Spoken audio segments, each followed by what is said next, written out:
Yesus. Dan setengah Arianisme ada di JO, Jesus only. Ini berbahaya sekali karena Yesus bilang dia tidak sendiri. Yesus bilang dia tidak sendiri. Endang, engkau ada kitab suci di tangan? Atau Yulita? Bantu dulu Yohanes 16:32. Yesus bilang bagaimana? Dia sendiri atau tidak sendiri? Yohanes 16:32. Hati-hati dengan JO ya teman-teman, berbahaya sekali. Iya. Jesus only. Lihatlah. Sebentar, saya jelaskan JO. JO itu lahir tahun 1906. Bayangkan, doktrin dogma yang benar lahir tahun 1906. Berapa tahun kalau kita hitung dari tahun 33? Setelah berapa tahun? JO datang oleh Charles Parham tahun 1906 mengatakan hanya Yesus, Jesus only. Coba kita lihat apa kata Yesus. Yesus sendiri, dia bilang dia sendiri atau dia tidak sendiri? Silakan. Lihat, saatnya akan datang, bahkan sudah datang, ketika kamu akan dicerai-beraikan masing-masing ke tempatnya sendiri, dan kamu meninggalkan aku seorang diri. Namun aku tidak seorang diri, sebab Bapa menyertai aku. Namun aku tidak seorang Diri melainkan Bapa menyertai aku. Artinya ada berapa orang di situ pribadi? Dua.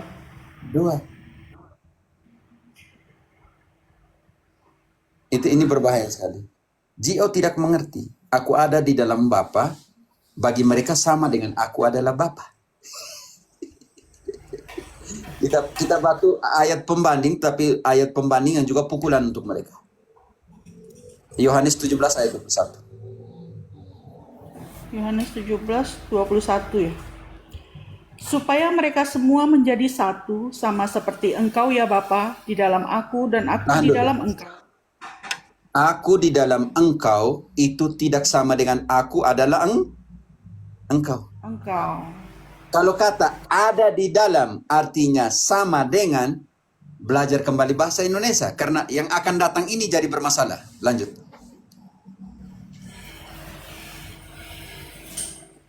Dan aku di dalam Engkau. Sebentar mau aku ulangin aja. Supaya mereka semua menjadi satu, sama seperti Engkau ya Bapa, di dalam aku dan aku di dalam Engkau, agar mereka juga di dalam kita, supaya dunia percaya bahwa Engkaulah yang telah mengutus aku. Dan mereka ada di dalam aku atau di dalam kita? Aku. Di dalam kita, maaf. Baca kembali. Di dalam kita. Hati-hati. Engkau jadi onenes lagi di situ. Baca kembali. Maaf. Seperti mereka ada di dalam kita. Kalau omong tentang kata kita, Endang, secara hukum kita butuh ahli hukum. Kalau di dalam sebuah perkara, kalau dikatakan seperti ini, seperti mereka, kita manusia, ada di dalam kita, Endang, secara hukum artinya ada di satu pribadi atau di jamak di situ. Kalau kita jamak, Ada telepon. Oke, baca kembali ayat itu. Hati-hati di situ. Engkau baca salah, merubah teologi. supaya mereka semua menjadi satu, sama seperti Engkau ya Bapa, di dalam aku dan aku di dalam Engkau, agar mereka juga di dalam kita, supaya dunia percaya bahwa Engkaulah yang telah mengutus aku. Pernyataan dari siapa yang mengatakan supaya mereka ada di dalam kita? Siapa yang omong? Yesus. Kita ini siapa? Dua pribadi. Pernyataan sebelumnya. Ada dua pribadi sebelumnya. Yesus dan Allah. Iya. Tapi jangan taruh di situ Allah, karena di situ tidak omong tentang Allah di situ. Jangan pakai kata Allah kalau di situ digunakan kata lain. Baca kembali. Katolik jangan tafsir suka-suka. Kalau tidak sebut kata Allah di situ, dia sebut kata lain di situ untuk mengatakan kita ada dua pribadi. Di situ digunakan kata apa? Baca kembali. Supaya mereka semua menjadi satu, sama seperti Engkau ya Bapa, di dalam aku dan aku di dalam Engkau, agar ada mereka dua pribadi. Aku ini Yesus. Pribadi yang kedua namanya Bapa. Bapa. Kedua pribadi ini, baca selanjutnya, akan diwakili dengan kata ganti. Orang pertama jamak. Agar mereka juga di dalam kita, supaya dunia percaya bahwa Engkaulah yang telah mengutus aku.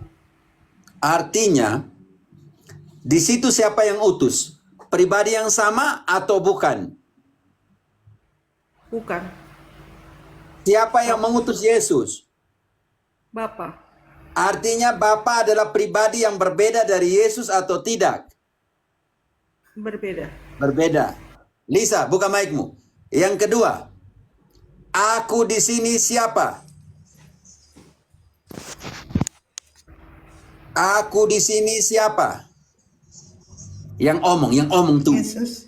Yesus. Berarti siapa yang mengutus siapa? Pernyataan terakhir Bapa tadi. mengutus Yesus. Bapa mengutus Yesus. Antara Bapa dan Yesus di ayat yang barusan kita baca, supaya mereka manusia ada di dalam, dia pakai kata ganti di situ. Kita. Oh nenes, buka matamu. Hanya dengan satu ayat, runtuhkan semua hanya Yesus.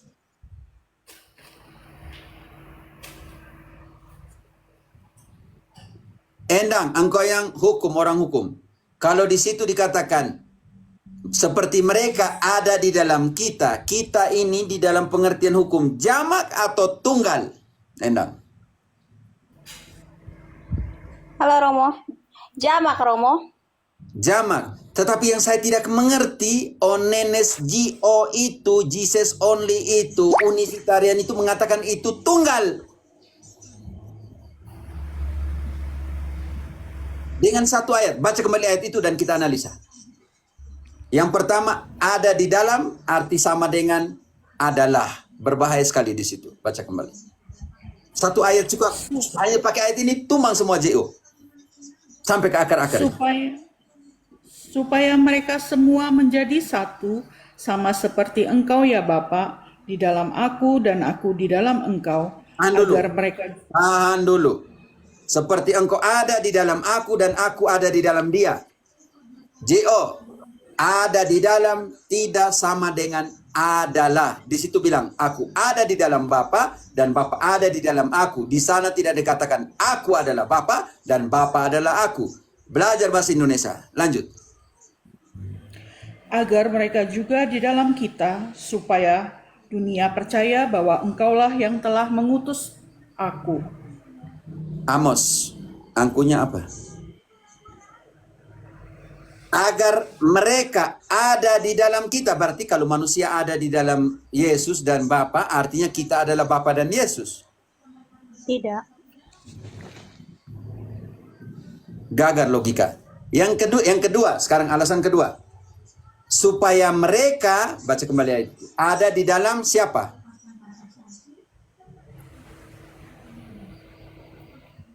Supaya dunia percaya bahwa Engkaulah yang telah... Sebelum itu. Mereka. Supaya mereka semua menjadi satu, sama seperti ke belakang. Supaya Mereka mereka ada semua- di dalam kita yang butuh. Supaya mereka ada di salam itu yang saya butuh.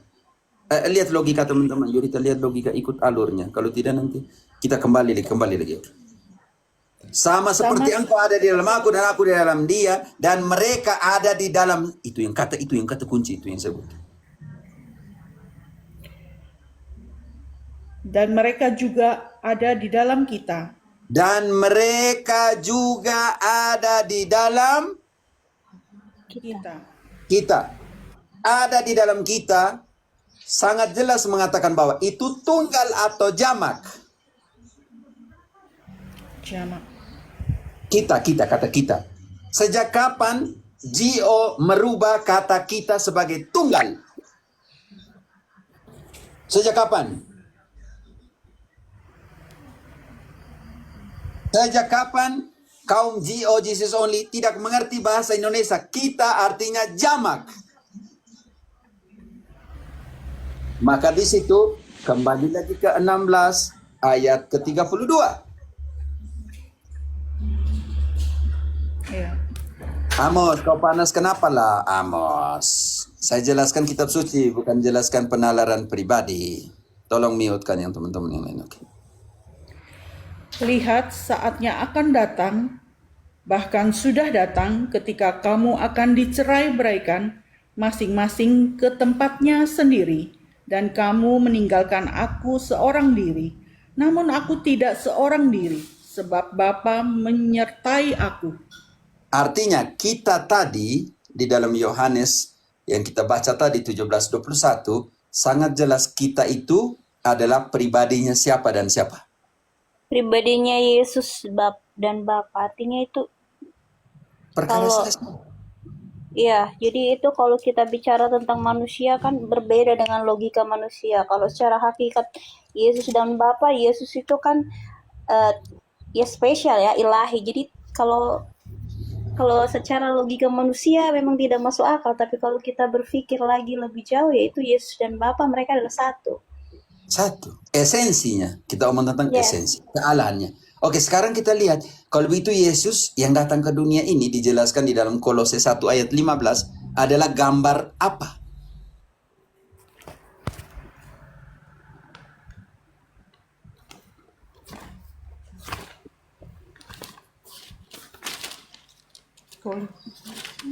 Kolose 1, siapkan Friska juga Kolose 29, Kolose 1 ayat 15 dulu, siap Kolose 2 ayat 9, atau Lisa atau Endang terserah. Biarlah perempuan melayani kita malam ini di room untuk baca. Atau laki-laki yang mau naik bantu silakan. Kolose 1 ayat 15. Kamu C. Kalau saya satu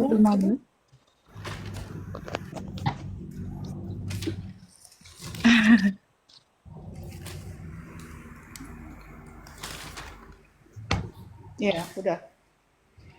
Dialah gambar Allah yang tidak kelihatan, yang sulung, lebih utama dari segala yang diciptakan. Yesus adalah gambar Allah yang tidak Tidak kelihatan. Kelihatan.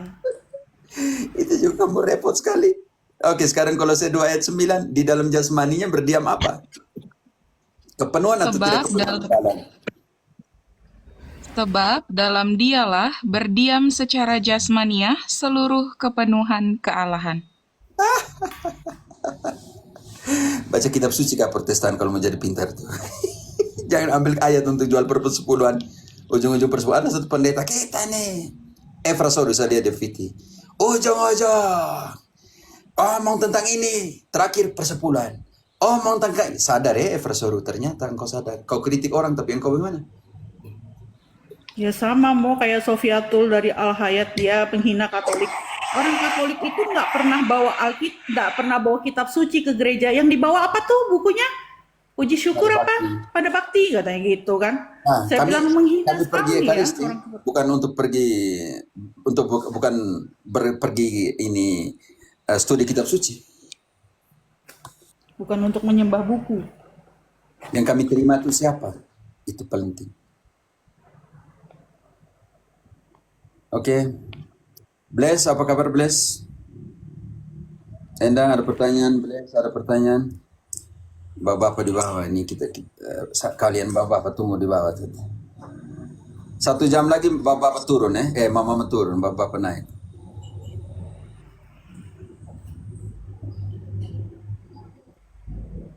Supaya tambah friend, bahwa room ini hanya milik para perempuan. Tidak apa tuh.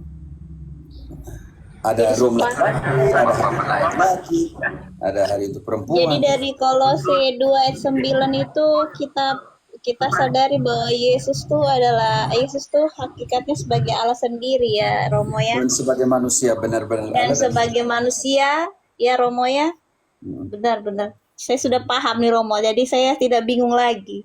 Oke, dan ingat bahwa ketika Protestan menggunakan penjelasan union hipostatika dari ayat ini, tidak ada di dalam kitab suci dikatakan Yesus benar-benar Allah, benar-benar manusia. Tidak ada, pernyataan itu tidak dipakai. Ya. Tidak ada ditemukan dalam kitab suci. Itu dogmanya gereja Katolik, union hipostatika. benar-benar Allah dan benar-benar manusia. Dari ayat-ayat yang tadi disimpulkan bahwa benar-benar Allah dan benar-benar manusia.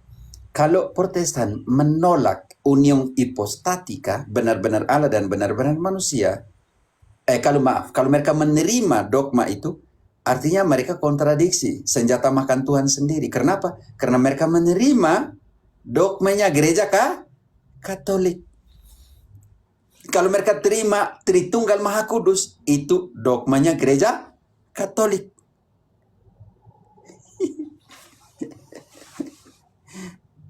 Makanya saya bilang Protestan tidak bisa hidup tanpa Katolik. Tidak ada ajaran yang diajarkan di dalam Protestantisme adalah protes kepada ajaran Katolik. Tapi menggunakan kitab suci Katolik. Saya sudah banyak kali katakan kepada Protestantisme, kalau gunakan kitab suci itu tanpa rasa malu, gunakanlah dengan rasa syukur. Seperti pepatah Spanyol yang mengatakan, le gusta la leche, pero odia a la vaca. Suka susunya tapi benci sapinya yang menghasilkan susu. Sama dengan ini kan, Mo. Mereka suka Yesusnya, benci ibunya. Romo, Tidak ada hubungan ralat, di situ, tapi tidak. bisa ralat sedikit, Maksud bukannya ngomong yang tentang- pihak sebelah itu kerbau punya susu, sapi punya nama ya, Romo? Bisa jadi. Bisa Yuk, jadi kita kan, jangan pakai Romo? ekstrim pembanding itu jangan berbahaya sekali karena nanti takutnya kita mengalahkan Maria, oke? Jangan pakai itu. Dia adalah ibu yang tetap rendah hati, yang menunjukkan kita bagaimana harus ke Yesus ketika kita membutuhkan, kita kekurangan. Maria hanya mengatakan kehabisan anggur. Maria hanya mengatakan lakukanlah apa yang Yesus perintahkan, bukan yang Maria perintahkan. Jadi hati-hati dengan menggunakan analogi seolah-olah nanti kita mentuhankan Yesus Maria, oke?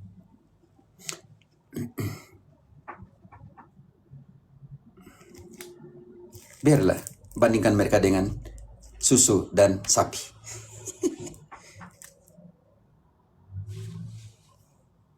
Patri, kenapa Ekaristi tidak masuk dalam doa aku percaya? Bingung juga ya. Aku percaya ada dalam Ekaristi. Buat apa lagi masuk ke dalam aku percaya? Kalau aku percaya masuk dalam bagian Ekaristi, yaitu syahadat para rasul.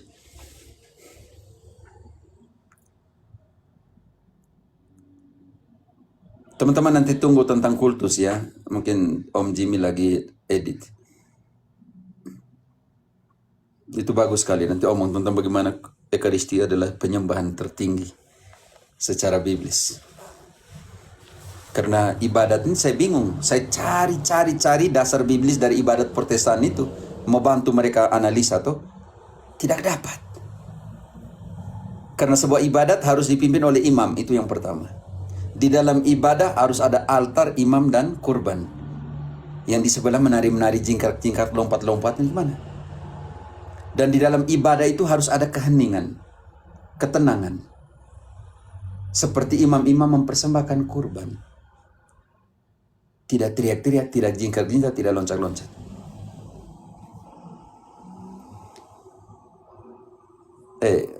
Mute kan si Verbum Amoris, saya sudah jelaskan. Tanya ulang-ulang. Saya sudah bilang Ekaristi, aku percaya itu syahadat itu ada dalam Ekaristi. Buat apa lagi Ekaristi ada dalam syahadat?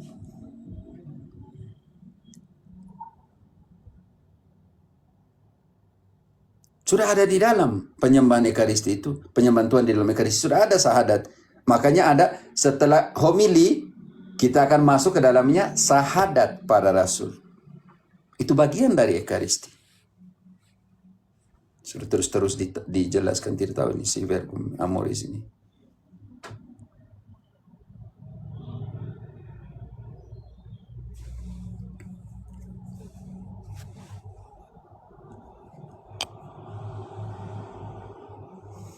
Oke, ibu-ibu yang terkasih, tinggal setengah jam. Turunkan ibu-ibu, naikkan bapak-bapak. Frida, Bless, ini